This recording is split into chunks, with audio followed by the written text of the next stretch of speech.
And joining me now is the Republican senator from Texas, Senator Ted Cruz. Senator, welcome back to Meet the Press. Chuck, good to be with you. You know, after Marco Rubio got out of this race, and just before Wisconsin, you talked about that Republicans were going to now rally to your side, conservatives were going to rally to your side.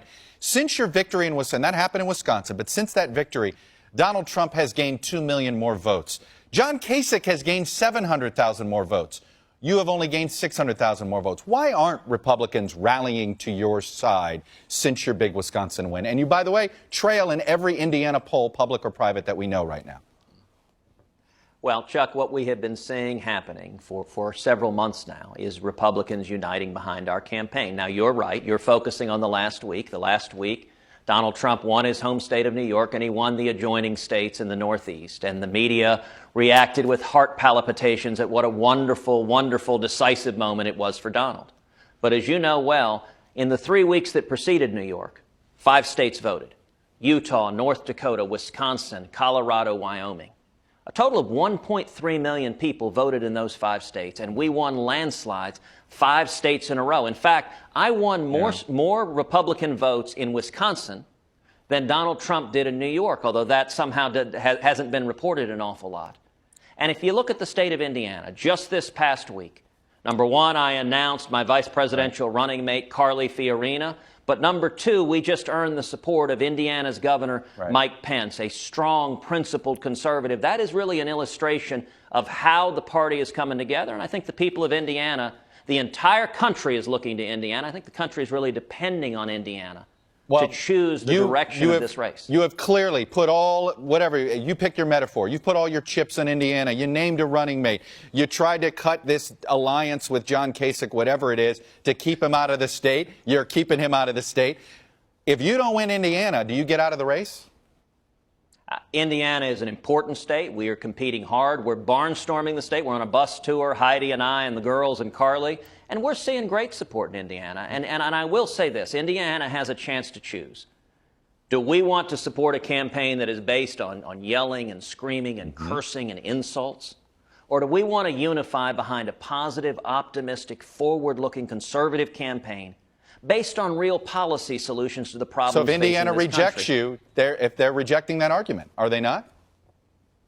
Well, I don't believe so. I think the support we're seeing is surging. There's a reason Governor Mike Pence offered his support. He's hearing from Hoosiers across the state that don't want a campaign that is based on yelling and bullying. They want real solutions. And my top priority, Chuck, as president, will be bringing jobs back to America, bringing manufacturing jobs back to Indiana, raising wages across this country. And, you know, one of the biggest differences between Donald Trump and me is that I have a real policy agenda to get that done. Donald's only economic agenda is imposing massive taxes on the American people with a 40% tax hike of a giant tariff. That would send us into a recession. It would drive jobs overseas. It would kill small businesses. You know, what I will do, what both Ronald Reagan and John F. Kennedy understood, is that the key to job creation is cutting taxes and lifting regulations on small businesses. That's what I'm going to do. Well, let me ask you repeal this. Obamacare, pass a flat tax, and abolish the IRS. But let me ask you this. Taxes have gone up, not down, and job creation has gone up. How do you explain that? Job creation has not gone up, Chuck. We have the lowest percentage of Americans working of any year since 1977. The Obama-Clinton economy is a disaster. We're in a 6-year expansion right now. It is the slowest recovery from a recession in modern history. Millions of Americans are hurting. Income inequality has increased dramatically. Now, you know who is doing well?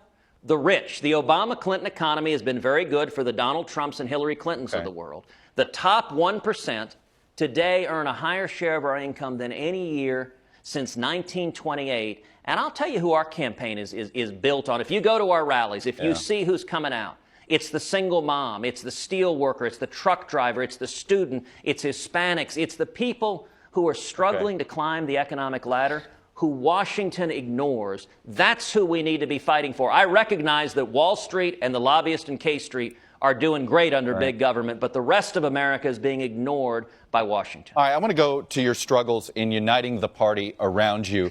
In fact, This is what your now running mate. Tell me what you really think, well, Chuck. no, it's not about me. I'm just asking about your struggles here, getting the party to rally around you. Here's your running mate. Here's what your running mate said about you when she was running for president. Take a listen. There's no honor in charging a hill that you know you can't take, only casualties, although Ted Cruz maybe got name recognition and money along the way. I find it odd that Senator Ted Cruz did not renounce his dual Canadian citizenship until 2014, when it became clear he was running for president. Ted Cruz is just like any other politician. He says one thing in Manhattan, he says another thing in Iowa, he says whatever he needs to say to get elected, and then he's going to do as he pleases. Which Carly Fiorina should we believe? The one that accepted your invitation to be running mate and what all the nice things she said about you earlier this week, or the person that wasn't having her transportation paid for by you and all those things and is not on your ticket but was competing against you? Who should we believe? Well, I'll tell you, Chuck, listen, when you have a competitive primary, people play hard, they play vigorous, and so she was competing and trying to win, and that's what people do in the course of a primary. I'll tell you how the choice of Carly came about. It was a little over 7 weeks ago that she publicly endorsed me, and she did that after coming to the conclusion. She voted for me in Virginia first. Long after she dropped out, she came to the conclusion I was the strongest candidate. And after she endorsed, Carly went on the road with me. Heidi and I have spent a lot of time with Carly campaigning, getting to know each other firsthand. And I'll tell you, one of the reasons we did a long and extensive search to narrow down the right VP nominee. It's perhaps the most serious and solemn decision a presidential candidate makes. But it ended up being a very easy choice because I wanted someone who had the knowledge to do the job, to be president, who had the judgment to do the job, and who had the character to do the job. And Carly's story is extraordinary. She started out as a secretary, and she climbed all the way to being the CEO of the largest technology company in the world, the first female CEO of a Fortune 20 company. And she is someone who understands jobs in the economy, understands, unlike Donald Trump and Hillary Clinton, she doesn't think it's Washington that creates jobs. She knows it's small businesses. But she also, Chuck, this is important, has demonstrated character. Character matters. You need someone who tells the truth. Right. And one of the greatest moments in this campaign was seeing Carly stand up to bullies. She stands up to Donald Trump. She stands up to Hillary Clinton.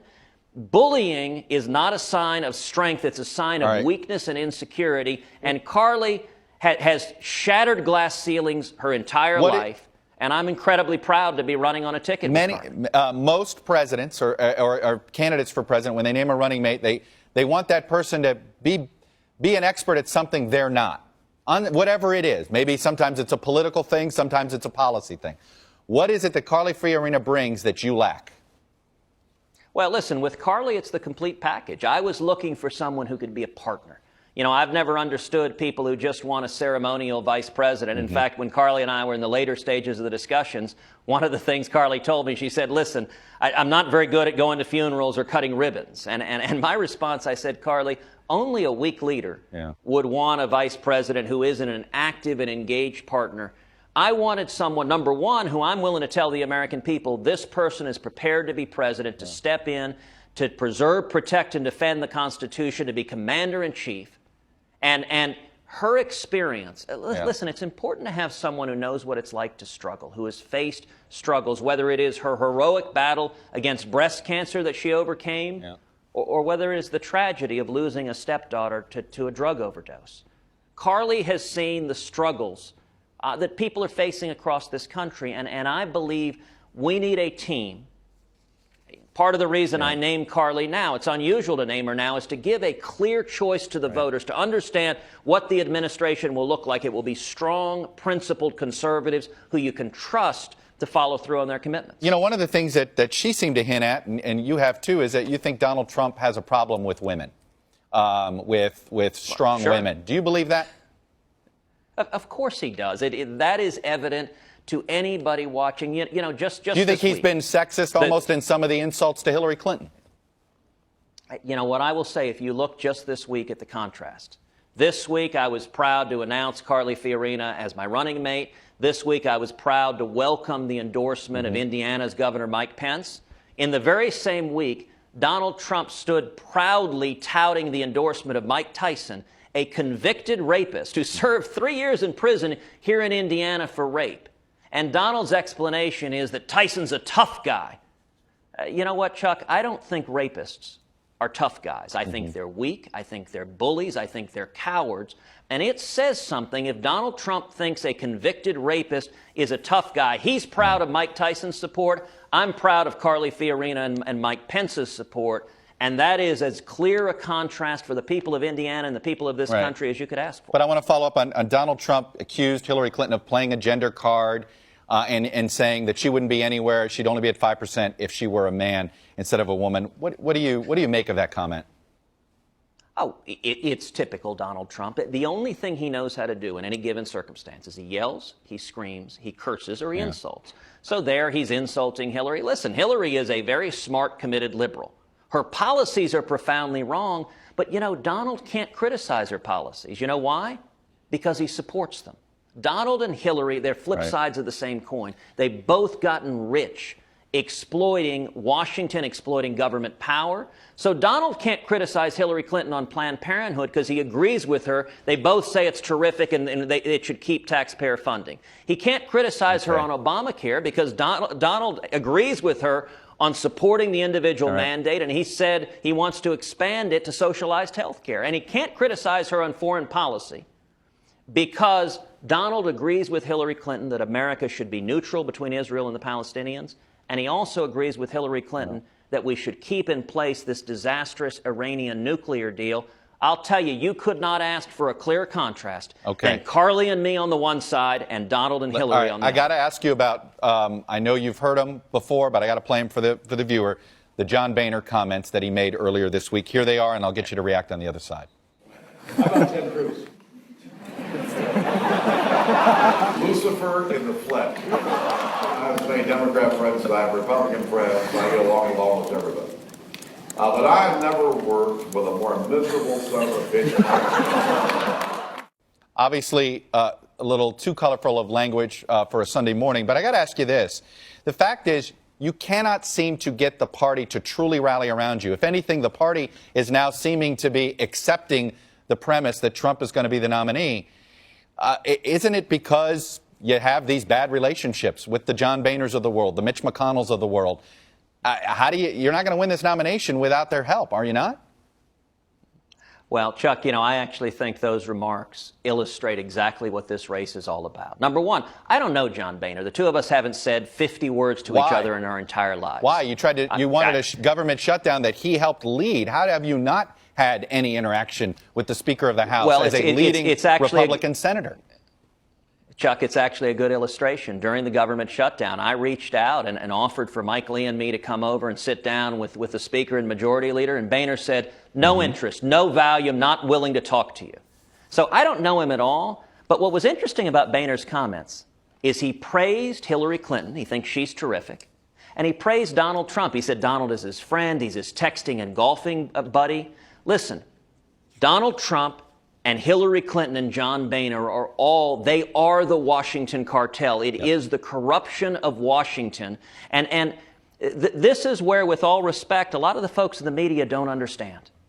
That's what people are ticked off at. The greatest fraud in this entire election is Donald pretending he's some sort of outsider. Donald and Hillary are the ultimate Washington insiders. They have been enmeshed in the corruption. If you like John Boehner, if you want a presidential candidate like John Boehner, that Donald Trump is your candidate. In fact, I saw those comments and kind of thought Boehner was auditioning to be Trump's VP candidate, and that really would illustrate more for the lobbyists, more for Washington, more giving in and cutting deals with the Democrats.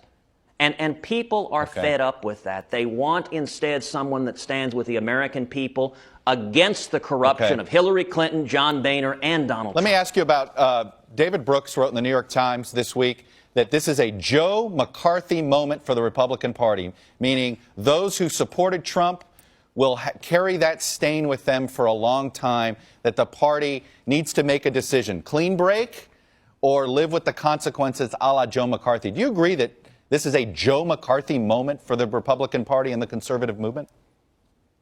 I think it is a Ronald Reagan time for choosing. The question Republicans have to ask, do we believe in any core principles? Can you just slap an R on your jersey and become a Republican? Or do you have to believe in anything? Does the Constitution matter? Does standing with Israel matter? Because, Donald Trump has actually come out with a position on Israel to the left of Barack Obama and Hillary Clinton. He's argued for reducing our military assistance to Israel. But you do reject, so it sounds like you reject the Joe McCarthy comparison. Listen, my focus is on my own positive, optimistic vision for this country. As president, I'm going to focus on three things: jobs, freedom, and security. Every day, my focus is going to be reducing the burdens of Washington on small businesses, bringing manufacturing jobs back to this country, lowering taxes, and then defending the Constitution and Bill of Rights, standing up, to illustrate how out of touch the New York and Washington elite are. Just a week ago, Donald Trump came out on television agreeing with Barack Obama and Hillary Clinton that grown men should be allowed to use little girls' restrooms. Okay. Now, I view this issue as a matter of basic common sense. I don't think it's a right or left or Republican or Democrat issue. It's common sense. Listen, I'm the dad of two little girls. It doesn't make any sense to allow grown adult men, strangers, to be alone in a bathroom it's funny with a you bring little this girl. up. And virtually all Americans understand that. And it is only the height of political correctness that refuses to acknowledge What do you say to Caitlyn Jenner? She actually took Trump up on his offer, and she went and used the bathroom in Trump Tower and then tweeted about it. And she said, by the way, Ted, referring to you, nobody got molested. What do you say to Caitlyn Jenner? What I say is very simple. If you pass a law, as Hillary Clinton and Donald Trump and Barack Obama want, that says any adult man can go into a girl's restroom if he feels like a woman at that minute. Listen, the real danger is not people who are transgendered. It's people who are predators. People who are predators who use that law as an excuse to go target our kids. And that is a real danger. I've spent a lot of years in law enforcement dealing with cases of some of the very worst child molesters, people who do horrible things to kids. And the reason Donald Trump's comment is so revealing, he said a few months ago, he said, I can be the most politically correct person on earth. What his lobbyist campaign manager said last week is that everything Donald is saying, he's playing a role. This is all a stage. He's faking it. And he's showing this is political correct nonsense. People want someone who tells the truth. Donald is playing a role and pretending to be something he's not. I've been the same yesterday, today, and tomorrow, and I speak the truth. There's a reason Donald Trump has given 7 campaign contributions to Hillary Clinton, including 2 to her presidential campaign. Let me try to. He is a big government New York liberal. You have spent, and he's pretending to be something else. You've spent this entire interview trying to eviscerate Donald Trump. If he's the nominee, I take it you can't support him anymore, can you? I believe if the Republican Party nominates Donald Trump, we will lose to Hillary, because when we offer Democrat light, Donald Trump and Hillary Clinton on the ballot, they support the same social policy. They support the same economic policy. In fact, both Donald and Hillary support allowing illegal immigrants to become U.S. citizens. Now, Donald says he'll fly them back to their country first. But are you going to support him? We will lose. I understand what you believe in the Republican Party. Can you support him? Can you tell your delegates, Chuck, lay down your arms and support Donald Trump? Well, you may not. Chuck, you realize that. I recognize that many in the media would love for me to surrender to Donald Trump. It's not about the media, number one, that Hillary Senator, wins, it's about but the number numbers. It's about the numbers. He may win. Republican voters are the ones rejecting you. This is not a media conspiracy, Senator. Well, actually, with all due respect, the media has given $2 billion of free advertising to Donald. Let me ask you a question, for example. How much money did the networks make on every one of the Republican debates? I have no idea, because we didn't have a Republican debate. But you know what's interesting, Chuck? It's been now 49 days since we've had a Republican debate. The Democrats have had a debate. Hillary Clinton, Bernie Sanders, they've been willing to debate. Donald can't answer questions about his foreign policy. He can't answer questions about how you bring jobs back to this country. Why can't you answer the question of whether you can support Donald Trump or not? You can't answer that question. Why won't you answer that question straightforward, black and white? Chuck, let me finish this point I'm making. Even though the media stands to make millions of dollars off of a debate, you hear radio silence from the media about no debates. They're giving up millions of dollars, and the reason is your network's executives are partisan Democrats. Why doesn't every TV station You don't get to just say that. Wait a minute. You don't get to just say that. It's just not true, but go ahead. You just throw your broad brushing here, and this is exactly what people hate about the media and politics, broad brushes, right? Listen, the simple reality is the media almost entirely are liberal partisan Democrats. That is the reality of it. The media created this Trump phenomenon, and then they don't hold him accountable. Now, I'm sure the media planned to do so if he's the nominee. In the general election, suddenly you're going to hear every day about Donald Trump's tax returns. When was the last time you talked about his tax returns?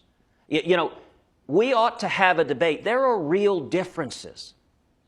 Donald won't debate and the media won't hold him accountable. I think the people of Indiana deserve Can you a debate. answer the question about whether you're going to support? In Indiana. Are you going to support Donald Trump if he's the nominee? I am going to beat Donald Trump. We are headed to a contested convention, and we're going to win, and I'm not willing to concede this country. Listen, this is my kid's future, Chuck. It's not simply a game. Nobody's saying it's a game, sir. We lose this. If we lose this, we lose our country. We lose the Supreme Court for a generation. Okay. Religious liberty is taken away. The Second Amendment is taken away. Our kids are bankrupted. We are at the edge of a cliff. And I'll tell you, the people of Indiana, they really are in a position. The country is depending on them to pull us back from this cliff. Because there comes a point where the debt is too great, where we have bankrupted our country too far, where radical Islamic terrorism and our enemies have grown too strong, and you can't turn back. We're not there yet, but we are close. Yeah. And the reason Carly and I are campaigning and working to earn support is we want to save this country. Yeah. It's not about some reality TV star who it's all about him. It is about the future of the country and our freedoms. All right. That's what I'm campaigning for. I know. You still didn't answer the question about supporting him. Don't you think it's important to take a stand? You just said it's a time for choosing. If it's a time for choosing, say it. For him or against him as the nominee. It's a time for choosing, is it not? Chuck, you're welcome. You're welcome to lobby for support for Trump as much as possible. We are going to beat Trump because Trump's winning the nomination loses the country. Don't you think Republican voters... And I am not willing to give up on America. I'm not willing to give up on America. But if you care this much about it, don't you think you saying, I can't support him if he's the nominee, doesn't light a fire and send a sense of urgency to the Republican Party? Chuck, what I'm saying is very, very simple. If you believe in free market principles, if you want to reduce the taxes and regulations on small businesses, if you want to bring jobs back to America, you know, the amazing thing about the three-card monte game being played by Donald Trump is he is laughing at his supporters. He's mocking his supporters because he's lying to them. You know, he tries to pretend he is a supporter of the working man and woman. He's the only person in this race who's had $1 million court judgment against him for hiring illegal aliens. He's the only person in this race who right now is hiring hundreds of foreign workers instead of Americans. And on trade, he pretends to support American fair trade. Donald Trump, the ties he sells, the shirts he sells, the suits he sells are manufactured in Mexico and China. He doesn't intend to change it.